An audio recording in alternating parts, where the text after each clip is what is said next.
Hello, hello, hello. Good morning, good afternoon, good evening. Welcome to the day four of our Module 5 Foundation to Machine Learning. Today, we're going to talk about unsupervised learning, and we're going to focus more on one of the algorithm, which is a K-means clustering algorithm. So, what is unsupervised learning? In unsupervised learning, every role had a target. In our supervised learning, the earlier one we did, every role had a target data or a label data. Um, I'm very sure you understand that, but let me just explain a little bit more. So in our previous learning, we talked about supervised learning. What made it supervised is because there's a particular column or feature in our data set that is a target, and we have it already labeled as a target label. Most of the time, as we did earlier on, we were targeting our total sales. And there was a time we engineered a feature called sales, high or low. Is either high sales or low sales. So these specific features are called target or label for supervised uh, oriented learning. But here we are talking about unsupervised. In unsupervised learning, there are no labels. The algorithm uses its own knowledge or understanding or capacity to understand the eating pattern in the data. It explores the data on its own and finds the eating structure or the eating patterns of the data. So unsupervised learning, as powerful as it is, it allows you or us to group students into natural segments based on shared behavior. For example, we are all having this tutorial right now. We are SDST 2026, I suppose. And consider if we want to segment students into different behaviors, different shared behaviors, we can represent or segment or classify or group students. That's the best word to use to group students into different segments based on their study pace. I know some of you are very fast in picking up stuff or picking up learning, while some are having some challenges with watching the videos, maybe having some challenges with their gadgets or power supply or something like that. Um, then we can group those into one category. We can group another category of students who have a particular level of engagement, and we can also group some students into students who have some common knowledge gaps. I know some of us who are listening to the course were software engineers. Some are data analysts already.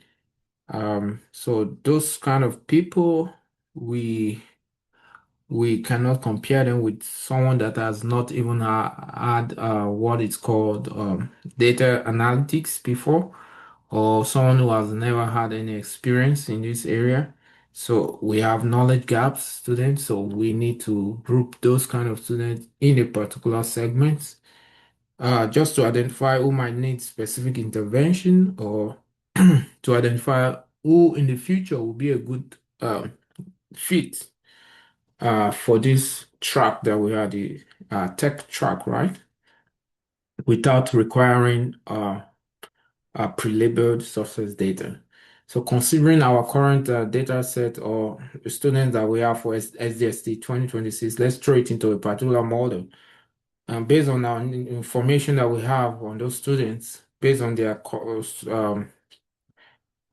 their previous learning, their level of technicalities and whatsoever we can gather, information we can gather on the student, then we can use it to group student into different segments so that we can know how to focus on some particular student with common knowledge gaps and some with high technicalities, and those people we consider they're going to have a very high engagement levels or high study pace level.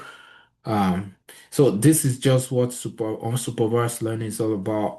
It's just learning the patterns in our data set without any pre-labeled column or target variable in our data set.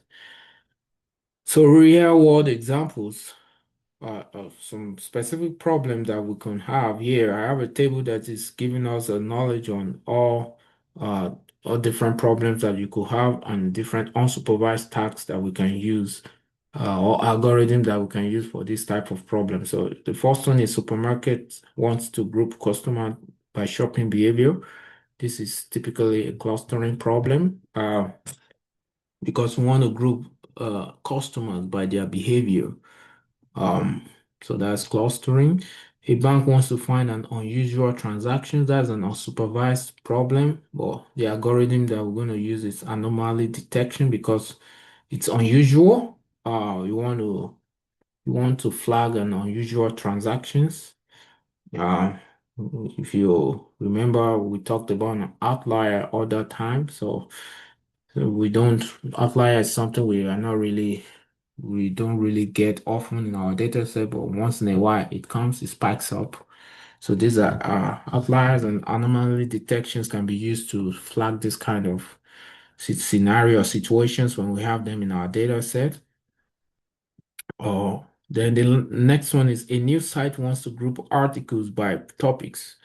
So you want to group your articles. Maybe you have 1,000 or many articles on your blog posts and you want to group them into different category. So you want to see that as a clustering problem. The last one is a researcher want to visualize 100 variables in 2D. This is a dimensionality reduction problem because when you talk about dimensionality reduction, we want to reduce the number of dimensions that we have in our data set so that we can visualize them easier.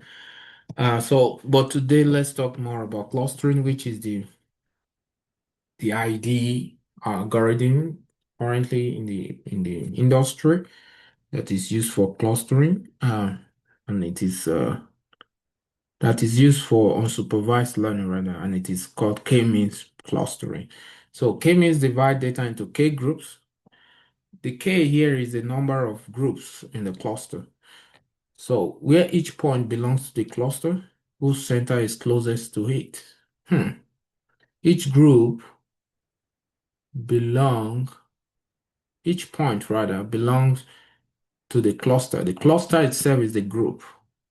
So each point on our data set belongs to a group. So the point on our data set belongs to a group based on its proximity to that group. So we're talking about how close is a particular data point to an established group that we have on our data.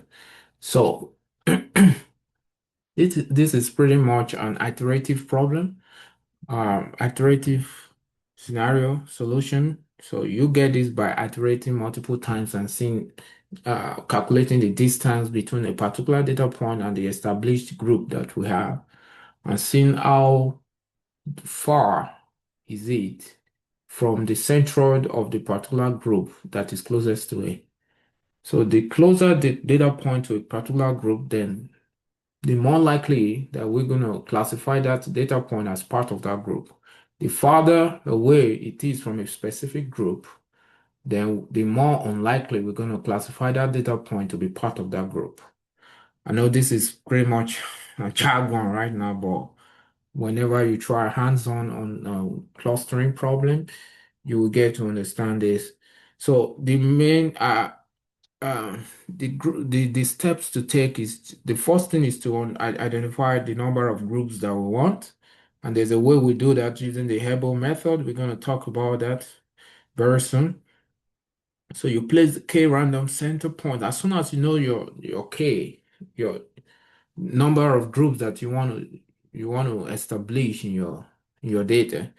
So you place k random center points. Put 3 random center points in the group, in the data.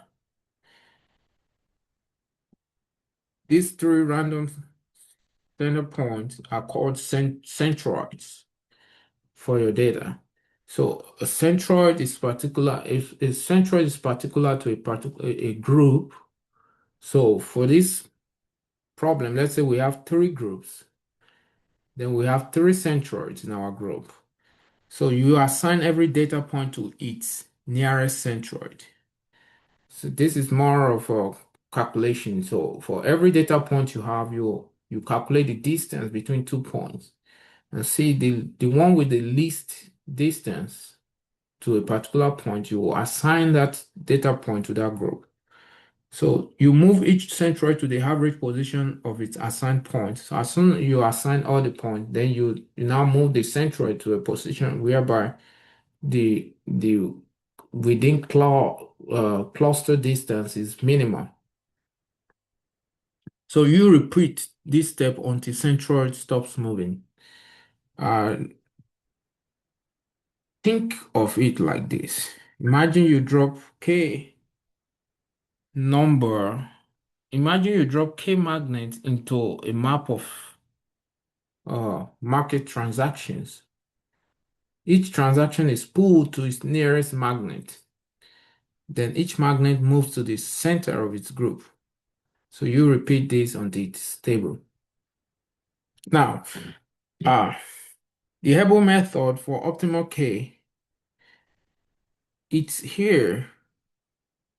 As I said earlier on, this is the error that we are getting for every iteration. This is number one. We said this is for number one. So as soon as we move from one group, we change it to two groups, we got a reduced error here. So the next one is as soon as we moved it to four clusters, we got a reduced error. But the next one, when we improved it to five clusters, we see a reduced error, but the reduction is not significant. The next one, we improve the clusters by adding another group, but we see that the error is not improving pretty much. So at this point, we want to see where the error is optimal, the improvement is optimal, where the difference in error is not significant. We can see it's moving it from here to here is not significant, so we rather just stop here. Instead of adding more groups, which makes it spatial, we can just stop here to optimize the number of groups that we have in our data point. So let's explain it further with diagram this time. I know it's diagrammatically going to get clearer. So I decided to give these random pictures just to give an example of what I'm talking about. So now, how do we choose K? You remember K is the number of groups that we want in our data point, right? So the Hebel method is like the most uh, talked about or most used method of assigning K, the number K to our K-means algorithm. So the Hebel method runs K-means for different values of K and plots how tightly packed the clusters are. We call that inertia. As K increases, you see, as the number of cluster increases, K is number of clustering, inertia always decrease, but at some point, the improvement becomes small. That able point is a good choice for K. So as soon as your error is reducing, see from here to here, that's a massive improvement, almost a 5,000 or 6,000. That's from this is about maybe 4,500 to 1,000. 1,000 minus 4,500. So that's about reduction of 5,000. So from here to here, it's a reduction of about let's say 3,000 or less. Reduction from here to here is about reduction of 1,000. A reduction from here to here is about 100. So when you see it's reduced, the reduction of error is not really it's not really increasing, then we say that's the elbow point. And if you see the picture or the line graph chart, you see it looks like an elbow. This is your upper part of your arm and the lower part of your arm. And this is the elbow that is joining it. So I believe this is a good introduction to understand the elbow method. And if you go for an interview and they say, how do you calculate the number of groups that you use for your clustering problem to solve it? Then you say you use your able method. So here, the number one place that we started with k is equal to 1. And we notice that when we calculate the WCSS, we see that within cloud sum of error is 5,000. That is here for cluster k equals 1. If you notice here, we consider everything here to be one group, despite the fact that obviously they are not one group. But when we calculate the within cluster sum of square error, we see that we have a very high error around the 5,000. So our error is too broad. So we consider this not optimal. So now we increase the cluster into two groups. We calculate this one as one group and this one as another group. When we resolve the within cluster sum of square error, we see a reduced error from 5,000 to 2,500. That is very good. That means we are moving towards an optimal value. So remember, we are improving, but it's still not the best. Now we move down to k equals 3. So here we group those data point into three based on their so one centroid there, one centroid there, one centroid there. So based on that, we calculate the within cluster sum of square error, and we see that we have a very good value here, less than 1,000. And we say this is optimal because it captures natural growth. So all I've just said, it's here. So at this point, you can say you choose k equals 3 as your optimal point. So again, WCSS is the within cluster sum of square error. So the lower it is, the better, the more optimal is the number of clusters you're choosing. So the moment you see that it's not really reducing, when you move to the next increased K, if you increase K and your WCSS is not reducing drastically, so you can just stop at that point. Another thing we need to understand is the scaling of features uh, in the K-means algorithm when we are working on a clustering problem. So K-means measures distance between points. If one feature is in thousand, for example, your total sales in our data points, our total sales is very high, you could remember. And another in tens, e.g. our quantity. The large scale feature will dominate the distance calculation and the small scale feature will be ignored. So what do we do in this instance? Since we just want to calculate the distance between data point, like between the different rows, and I say data point, I mean different rows of data that's been imputed in our data set. Um, when you're calculating distance, we highly recommend you use a standard scaler. That means make sure every data point, if you have a high value, for example, total sales, which is always within more than 1,000 or is in thousands. So we just want to maintain the point in our data to be very low or consistent across board so that we will not be giving much more preference to high value compared to quantity. Like total sales will be given a preference if we throw our data in that type of scenario into the clustering algorithm, it's going to give preference to bigger data. So in that case, we need to scale our data into 0 and 1. So all features will contribute equally to calculating when we're calculating the distance. I hope that makes sense. So looking at this picture now, you can see the elbow method comes into play here when k is equal to 4. I mean, that is just based on my own opinion. You can decide to bring your own here based on your business need.